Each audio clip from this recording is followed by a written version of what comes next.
우리는 오늘날 불안한 시대에 살고 있습니다. 특별히 우리 조국 한국은 OECD 국가 중에서 교통사고율이 2위인 나라입니다. 뿐만 아니라 13년간 1위를 지키는 곳이 있습니다. 38분마다 한 명씩 자살하는 자살률이 1위인 나라가 대한민국입니다. 거기에다가 실업률도 계속 올라가고 있고 젊은이들은 미래를 포기하고 자신만을 위해서 살아가고 있습니다. 이런 시대에 우리는 어떤 것에 우리의 삶의 가치와 방향을 잡을 수 있을까요? 하나님을 믿는 우리들은 물론 하나님께 우리의 삶의 가치와 방향이 있습니다 라고 말합니다. 그리고 그렇게 살아야 한다고 말하며 또한 듣습니다. 그러나 정말 내 삶이 그렇게 되느냐라는 것은 또 다른 문제입니다. 우리 삶이 하나님께 초점을 맞추기 위해서 가장 중요한 것은요, 하나님을 아는 믿음입니다. 하나님을 향한 믿음이에요. 그 믿음으로 삶을 살아가야 합니다. 그렇다면 하나님을 믿고 믿음을 가지고 믿음으로 사는 것이 무엇입니까? 입으로는 하나님을 믿는다고 말하고 고백하면서 우리의 삶을 봤을 때 하나님이 계시지 않고 보이지 않는다면 그것은 믿음으로 사는 것이 아니겠지요. 믿음은 삶이 되어야만 합니다. 믿음은 내가 선택하는 가장 중요한 가치 기준이 되어야 돼요. 오늘 이 말라기의 말씀이 이곳에 있는 저와 여러분의 믿음을 다시 세우고 우리의 삶의 자리에서 하나님을 향한 믿음을 굳건하게 만드는 말씀이 될 줄 믿습니다. 지난 본문에 이어서 하나님께서 우리에게 또한 이스라엘 백성들에게 말씀하시는 말씀들이 있습니다. 우리 6절을 다시 한번 같이 읽도록 하겠습니다. 같이 읽겠습니다. 시작. 내 이름을 멸시하는 제사장들아, 나 만군의 여호와가 너희에게 이르기를 아들은 그 아버지를 종은 그 주인을 공경하나니 내가 아버지일진데 나를 공경함이 어디 있느냐, 내가 주인일진데 나를 두려워함이 어디 있느냐 하나 너희는 이르기를 우리가 어떻게 주의 이름을 멸시하였나이까 하는도다. 공경을 의미하는 히브리어 단어는요, 카보드입니다. 카보드. 이 단어의 문자적 의미는 무거움이에요. 무거움. 그러니까 공경을 받을 자는 무게 있는 존재이고 중심 있고 중요한 존재다라는 것입니다. 그런데 한글로 번역을 할 때에 존경이란 말을 쓰지 않고 공경이란 말을 썼어요. 영어 성경에 보면 respect라고 써 있습니다. 근데 왜 한글로 번역할 때 존경이라고 하지 않고 공경이라는 단어를 썼을까요? 전 이걸 보면서도 참 우리 한글 성경이 번역이 참 잘 된 성경이다라는 생각을 다시 한번 해보게 되었습니다. 존경에는요, 조건이 붙습니다. 이분은 이러기 때문에 존경받을 만해. 저 교수님은, 저 목사님은 이런 모습 때문에 참 존경할 만해 라고 우리는 말합니다. 그런데 공경은요, 무조건 존경하는 의미가 있습니다. 공경은 그 안에 의무적인 존경이 담겨 있다는 것이에요. 우리가 부모님을 공경하는 것은요, 어떤 이유가 있어서가 아닙니다. 우리를 낳아주시고 키워주셨기 때문에 그분을 공경하지 존경하는 것이 아닙니다. 공경은요, 우리의 마땅한 의무이고 됨됨이라는 것이에요. 하나님은 이스라엘 백성들을 자녀 삼아 주셨습니다. 이것은 굉장히 특별한 축복이자 은혜라는 것이에요. 자녀된 이스라엘은 부모된 하나님을 공경해야 했습니다. 근데 여기서 문제가 생긴 건 뭐냐면 이스라엘 백성들은 그렇게 했다라는 거예요. 자기는 그렇게 했어요. 공경했다고 말합니다. 하나님의 생각과 이스라엘 백성들의 생각이 다른 그 차이가 어디서 나왔을까요? 하나님의 마음을 전혀 알지 못했던 이스라엘 백성들. 이렇게 하면 우리 아버지가 좋아하시겠지, 우리 부모님이 좋아하시겠지 생각하고 있던 그곳에서부터 달랐던 것입니다. 옛날 우리 어머님들이 가끔씩 하시는 말씀들이 있죠. 얘야, 나는 생선 머리가 제일 좋단다. 그래요 엄마? 알겠어요 하고 우리는 맛있는 가운데 살점을 턱 집어가지고 먹었었습니다. 진짜 엄마가 생선머리가 좋은 줄 알고. 하지만 부모의 마음은 그것이 아니죠. 자녀가 더 좋은 것을 먹기를 바라는 그 마음. 그런데 자녀들은 그것을 알지 못한다는 것입니다. 모태신앙으로 생활하셨던 분들은 공감하실 건데요. 우리 어렸을 때 우리가 교회에서 교육받기로는 주일날 빠지면 큰일 나는 줄 알았습니다. 어렸을 때는 주일날 오락실에 가면 큰일 나는 줄 알았어요. 주일날에 가게에 가서 뭘 사 먹어도 큰일 나는 줄 알았습니다. 벌 받는 줄 알았어요. 그래서 이제 혹시나 주일날에 나갔다가 사고라도 나거나 다치기라도 하면 아유 내가 주일을 범해가지고 다치고 이런 일이 벌어졌지 생각하기도 했습니다. 이스라엘 백성들은요, 하나님이 제사를 중요하게 여기신다는 것을 알았다는 것입니다. 그런데 뭐 이걸로 드리나 저걸로 드리나 어차피 제사하면 되는 거 아닌가라는 생각들이 그들 안에 들어가기 시작하는 것이에요. 제사를 형식화 시켜버렸다는 것입니다. 형식화가 되어져 버린 것이에요. 만약에 그들이 제사를 했을 때 병든 것과 젖는 것으로 들었는데 갑자기 그리고 난 다음 날에 자신의 집안이 망하거나 어떤 갑자기 양들이 제사를 드렸는데 집에 갔더니 100마리 양들이 다 죽어 있었으면 하나님 앞에 내가 잘못 드려서 이렇게 됐구나 알 텐데, 문제는 뭐냐면 아무런 문제가 없다는 것이에요. 내가 형식적으로 예배 드렸던 어쨌든 이 자리에 앉아서 있었다가 돌아가니까 아무 문제가 없더라는 거예요. 상황이 이러니까 이번만 눈 감아주세요 했던 그 한 번의 죄악이, 한 번의 흐트러짐이, 한 번의 마음 없음이 결국 그들의 삶이 되었다는 것입니다. 하지만 이런 상황에서 우리가 절대 놓쳐서는 안 되는 것이 있습니다. 그것은 하나님은 살아계시고 우리의 마음을 아시고 우리의 머리털까지도 다 세신 바 되시는 분이시라는 거예요. 우리의 중심이 어디 있는지, 우리의 믿음이 어디 있는지 그분은 정확하게 알고 계시다는 거예요.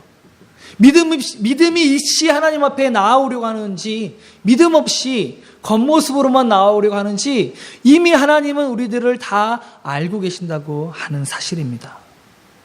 그런데 어떻게 이스라엘 백성들은 이런 일들을 버릴 수 있었을까요? 뭐가 문제가 되었던 것일까요? 이들은요, 어렸을 때부터 성경을 막 달달달 외웠던 이들입니다. 쉽게 말하면 성경 공부 고급반까지, 제자반까지 다 끝마친 사람들이에요. 교회에서 리더가 되어도 전혀 부족함 없고 오히려 리더가 되어야 될 사람들이고 리더로서 추천받아야 될 마땅한 사람들이라는 것입니다. 그런데 문제가 생긴 것이죠. 사람들은 이런 말을 합니다. 연애와 결혼은 너무 다르다고. 연애할 때는 그런가 보다 생각을 했습니다. 그런데 결혼을 하고 보니까 진짜 그 말이 맞구나. 정말 그 말이 맞구나 생각을 해보게 돼요. 저는 아내와 한 2년 정도 연애를 했습니다. 연애를 하는 동안 여러 가지 일들이 있었죠. 최소한 1년은 연애해봐야 된다고 했잖아요. 2년을 했으니까 이제는 좀 아내 성향도 내가 알고 우린 결혼해도 내가 잘 맞춰 살 수 있을 것 같아요. 문제 없을 것 같다 생각을 자신만만하게 가지면서 신대원 3학년 때 결혼을 했습니다. 1학년 때 결혼을 했습니다. 1학년 때요.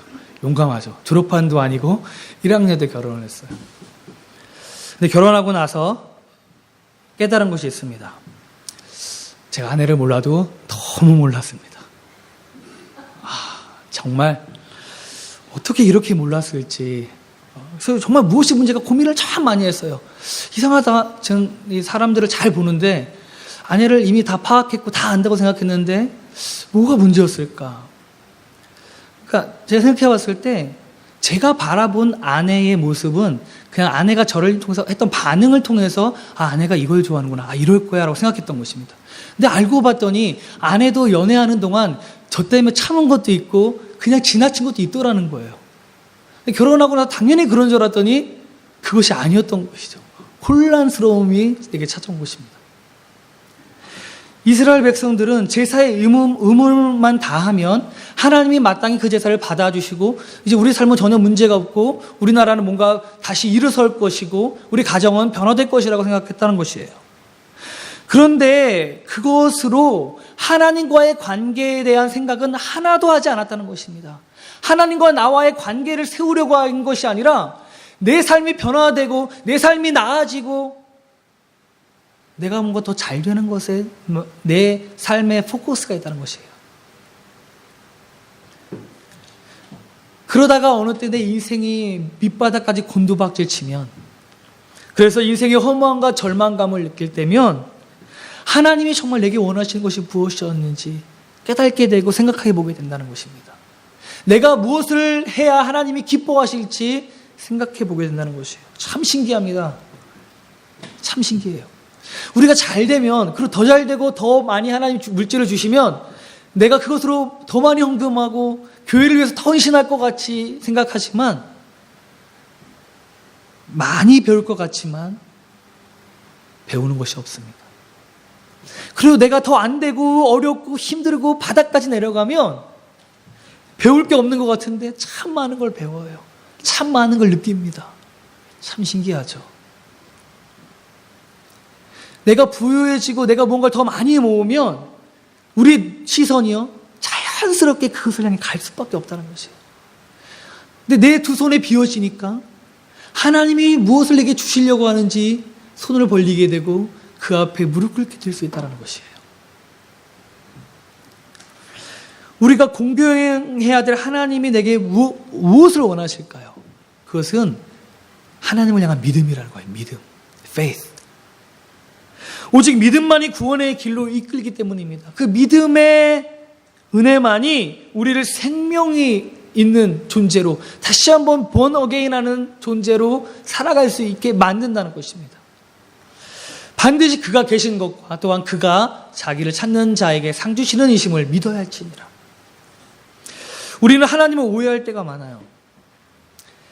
하나님은 내가 은혜 받고 그러면 하나님 저를 선교사로 보내시려 하나요? 그래서 어떤 분들은요, 은혜 받는 자리를 꺼리키시는 분들이 있으십니다. 괜히 고생할까 봐. 하나님은 나 자신보다요, 내가 더 잘되기 원하시는 분이세요. 괜히 나를 불쌍하게 만들고 나를 저 구덩이 처박아놔서 네 고생 좀 해봐라고 만드는 분이 아니라, 내가 정말 하나님과의 관계를 세워서 하나님 앞에 즐겁고 행복하게 살기 원하시는 분이라는 거예요. 근데 우리들의 생각과 중심이 하나님을 향한 믿음에 있지 아니하고 세상에 자꾸만 있다 보니까 하나님 저 사람은, 하나님 저 사람은, 하나님 저들은 이렇게 사는데 내 삶은 왜 이렇습니까? 라고 힘들어한다는 것이죠.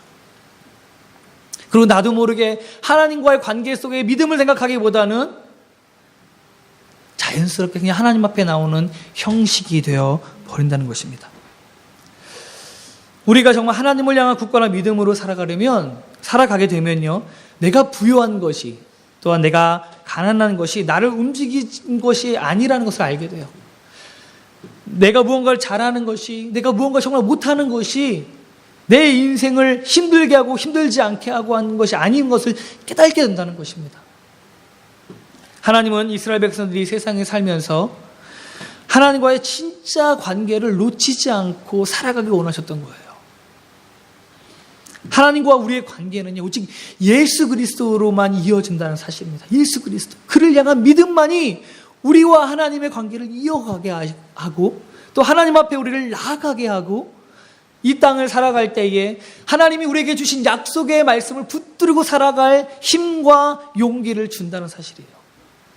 그것을 놓치고 나면 비록 사람들이 보기에는 신실하신 집사로, 신실하신 장로님으로, 권사님으로, 또 목사로 보일지라도 자신을 알고 계세요. 내 안에 믿음이 없음을. 이 세상에 살면서 크리스찬으로 살아가면서 가장 위험한 것은요, 영적 부패입니다. 이스라엘 백성들의 영적 부패함은요, 제사에서 보여졌습니다. 우리 7절이라고 8절인데요. 우리 다시 한번 보도록 하겠습니다. 같이 읽겠습니다. 시작. 너희가 더러운 떡을 나의 제단에 드리고도 말하기를 우리가 어떻게 주를 더럽게 하였나이까 하는도다. 이는 너희가 여호와의 식탁은 경멸히 여길 것이라 말하기 때문이라. 만군의 여호와가 이르노라. 너희가 눈먼 희생 제물을 바치는 것이 어찌 악하지 아니하며 저는 것 병든 것을 드리는 것이 어찌 악하지 아니하냐. 이제 그것을 너희 총독에게 드려보라. 그가 너를 기뻐하겠으며 너를 받아 주겠느냐. 하나님은 이스라엘 백성들이 더러운 떡을 드렸다고 합니다. 그런데 이스라엘 백성들의 반응이 우리를 당황스럽게 만들어요. 우리가 어떻게 주를 더럽게 했습니까? 우리가 언제 그랬습니까? 양과 염소를 주님이 가르셨습니다. 그리고 염소를 가른 이들에게 나눴을 때 염소를 가른 이들이 얘기합니다. 주님, 우리가 언제 주님을 모른 척했습니까? 언제 우리가 주님 앞에 나아가지 못했습니까? 양으로 세워진 사람은 물어보습니다. 주님, 우리가 언제 주님 앞에 무슨 일을 했습니까? 주님을 이렇게 제대로 주님 앞에 섬긴 적이 별로 없는 것 같은데 무슨 일입니까? 그때 주님이 뭐라고 하십니까? 작은 자에게 한 것, 가난한 자에게 먹을 것을 주었고, 내가 굶주렸을 때 너희가 나를 헐벗었을 때 나를 돌보아 주었다. 작은 자 하나에게 한 것이 바로 나에게 한 것이다 라고 말씀하십니다. 우리가 하나님 앞에 예배를 합니다. 수요 예배도 있고요, 새벽 예배도 있고요, 금요일날 또 한 달에 한 번씩 우리가 함께 기도회도 하고요, 주일날은 당연히 예배합니다. 그런데 우리가 예배를 하면서 무엇을 통하여서 하나님 앞에 나아가야 합니까? 그 예배가 우리 삶에 어떤 영향력을 끼칩니까? 예배만 드리면 그것이 끝입니까? 예배를 통해서 어떤 영향력이 끼치는 삶을 살아가야 되는 거 아닙니까? 하나님이 우리에게 원하시는 것이 무엇입니까? 예배 때 좋은 옷을 입고 이 자리에 신실하게 앉아서 예배하는 것을 하나님이 정말 우리에게 원하시는 걸까요? 가정에서는, 일터에서는 하나님이 내게 원하시는 것이 없을까요? 우리는 대단히 어느 때는 착각하게 되고요, 아니 두 눈을 어쩜 가리는 걸지도 모르겠습니다. 마치 교회만 오면, 예배만 드리면 하나님이 기뻐하시고 모든 문제가 없어지는 것처럼 생각할지도 몰라요. 그런데 하나님이 정말 원하시는 것은요, in your life, 너의 삶 속에서 너는 나에게 어떻게 예배할 것이냐. 모여서 우리가 함께 예배하지만, 함께 기도하지만, 내가 홀로 있을 때 하나님과 나와의 관계를 나는 생각해 보아야만 합니다. 하나님 앞에 나는 서야 해요. 그것이 안 되면 nothing면 nothing, 아무것도 되지 않습니다. 믿음은요, 우리와 하나님이 아닙니다. 나와 하나님입니다. 철저하게 내 안에 하나님이 주신 믿음으로 내가 구원받는 것이지, 내게 주신 믿음으로 내 옆에 있는 나의 사랑하는 가족이 구원받는 것이 아니에요. 비록 내가 정말 사랑하지만 이들 안에 믿음이 없으면 구원받을 수 없다는 것입니다. 저는 정말 이 말씀을 또한 준비하다가 참 많이 두려웠어요. 혹시 나 역시 이 이스라엘 백성들처럼 형식적인 예배를 드리고 있는 것을 아닐까? 기도하고 찬양을 하고 또 기도하고 이렇게 말씀을 전하는 이 자리에 섰지만 목사에게 당연하게 내가 그냥 이 자리에 서는 것은 아닐까? 갑자기 두려워진 마음이 생기면서 기도하게 되었습니다. 하나님, 불쌍히 여겨달라고. 그리고 정말 하나님, 내 삶이 하나님 앞에 믿음으로 살아갈 수 있게 해달라고. 하나님의 자녀들에게 중요한 것은요, 예배의 의무가 아닙니다. 빠지지 않는 예배가 아니에요. 하나님이 정말 나의 예배를 받아주시느냐 받아주지 않느냐가 정말 중요한 이슈라는 것입니다. 하나님은 기계적인 관계를 원하지 않으세요. 그냥 와서 예배만 드리면, 와서 제사만 드리면, 헌금만 하면 끝이 아니라 정말 내 안에 있는 중심을 원하시고 내 안에 있는 믿음을 원하신다는 것입니다. 믿음의 삶을 살아가시길 소망합니다.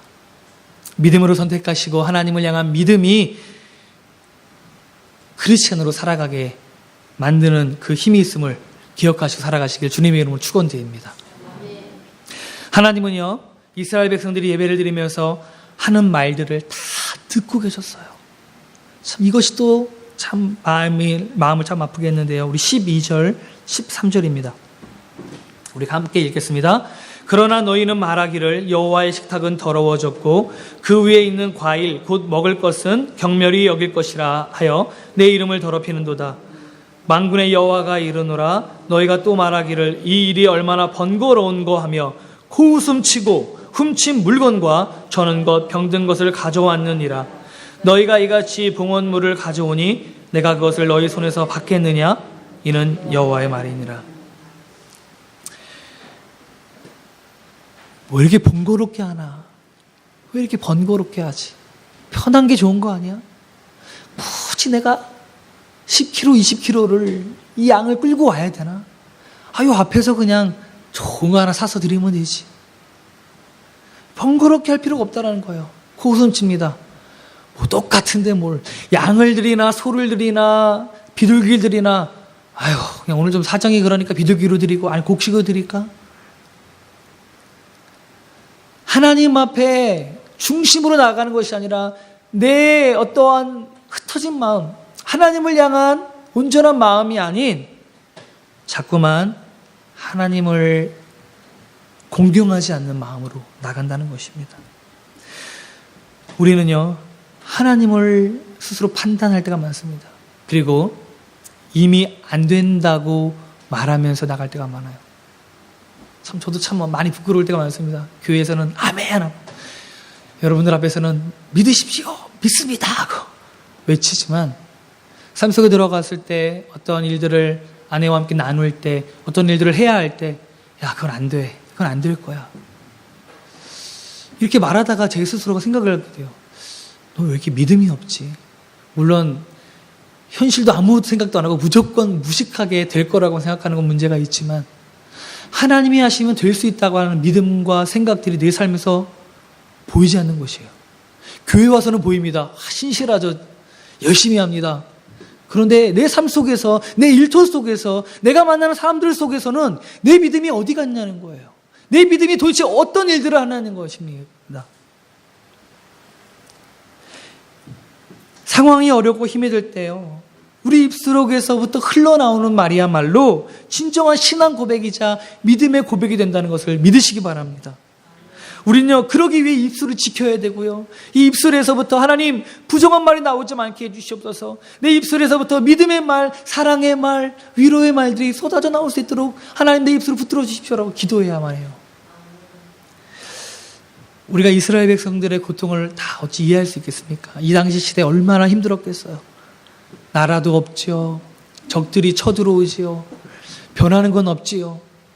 좀 인생이 좀 잘 풀리었으면, 야, 역전의 하나님 할렐루야 할 텐데 똑같지요. 자녀들 또한 똑같이 살아갑니다. 하지만요, 저는 우리의 입술을 지키는 것이 믿음이라고 생각합니다.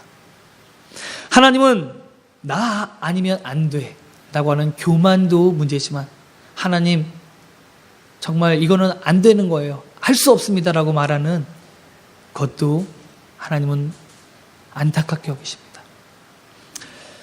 그리고 나서 주님께서 이렇게 말씀하십니다. 14절입니다. 같이 읽겠습니다. 시작. 짐승 떼 가운데서 수컷이 있거늘 그 서원하는 일에 흠 있는 것으로 속여 내게 드리는 자는 저주를 받으리니 나는 큰 임금이요 내 이름은 이방 민족 중에서 두려워하는 것이 됨이니라. 만군의 여호와의 말이니라.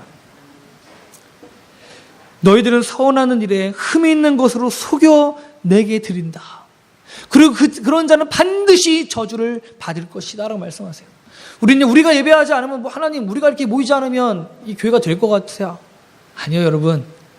하나님 말씀하십니다. 내가 돌들을 들어서라도 예배하게 하리라, 돌들을 들어서라도 찬양하게 하리라 말씀하세요.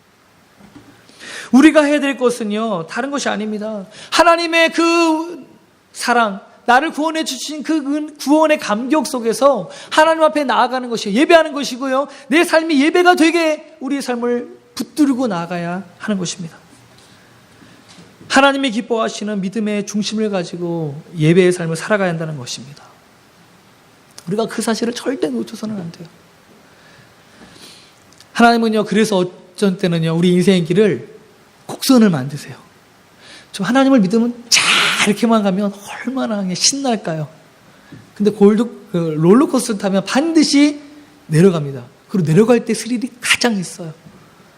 물론 우리 인생길에서 내려갈 때 가장 두렵고 떨리지만, 그런데 그 내려감이 있어야 인생의 스토리가 된다는 것입니다.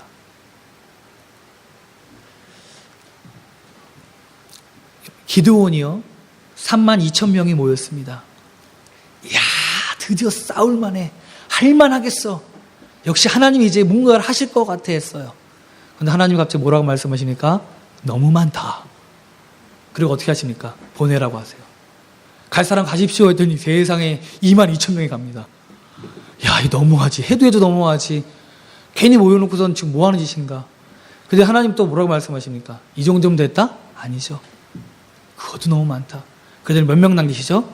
300명. 에이, 하나님 진짜. 해도 너무하십니다. 아니, 바닥을 왜 떨어뜨리십니까, 하나님?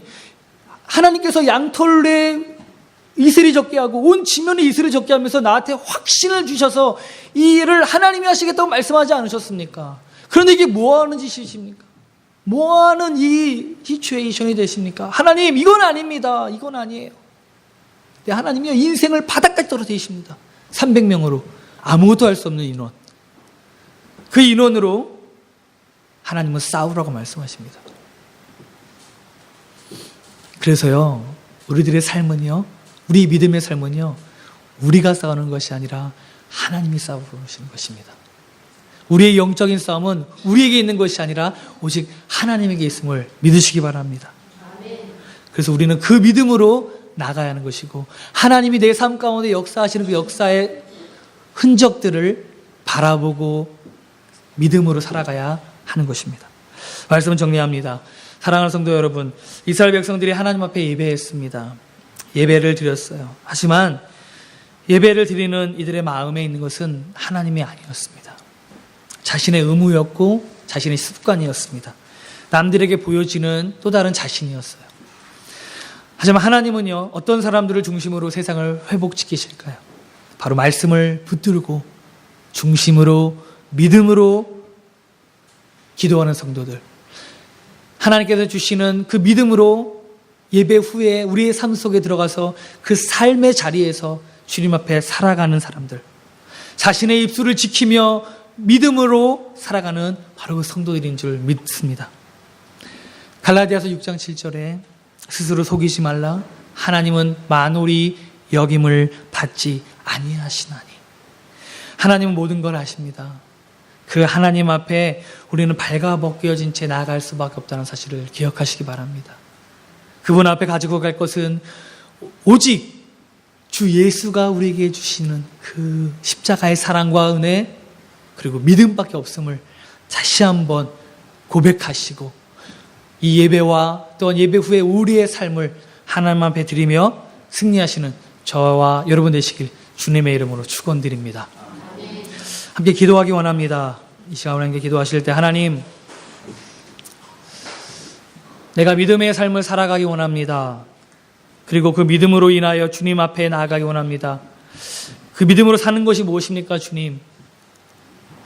주님께서 우리에게 주시는 은혜를 온전히 하나님 앞에 우리의 삶을 드리는 것인 줄 믿습니다.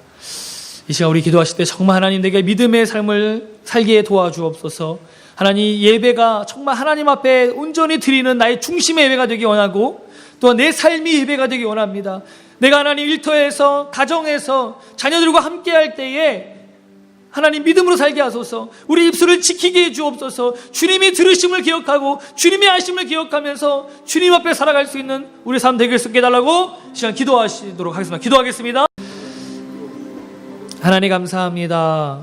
주님,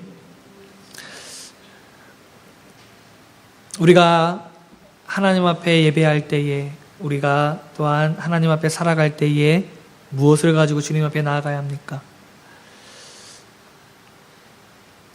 우리는 반드시 그가 살아계신 것을 믿어야 하고, 그가 자기를 찾는 자들에게 상 주시는 이심을 믿어야 할 것입니다. 우리의 믿음을 하나님 붙들어 주시옵소서. 세상의 많은 유혹과 시련들이 우리를 무너뜨리려 하고 우리의 믿음의 씨를 자라나지 못하게 만들 때가 많습니다. 그러나 하나님, 다시 한번 하나님이 내게 주시는 믿음을 붙들고 삶을 살아가기 원하오니 주님, 내 삶 가운데 역사하여 주옵소서. 주님을 내 삶 가운데서 경험하기 원합니다. 주님을 내 삶 가운데서 새겨 넣기 원합니다. 그 삶의 흔적들을, 믿음의 흔적들을 바라보며 살아가게 하여 주시고, 반드시 하나님이 나를 붙들어 주시고 나와 함께 하심을 기억하며 승리할 수 있는 삶, 세상에 줄 수 없는 평안을 누리는 삶, 하나님의 참된 기쁨을 경험하는 삶 살아가게 하여 주시옵소서. 감사 영광 돌리며 예수 그리스도의 이름으로 기도합니다. 아멘.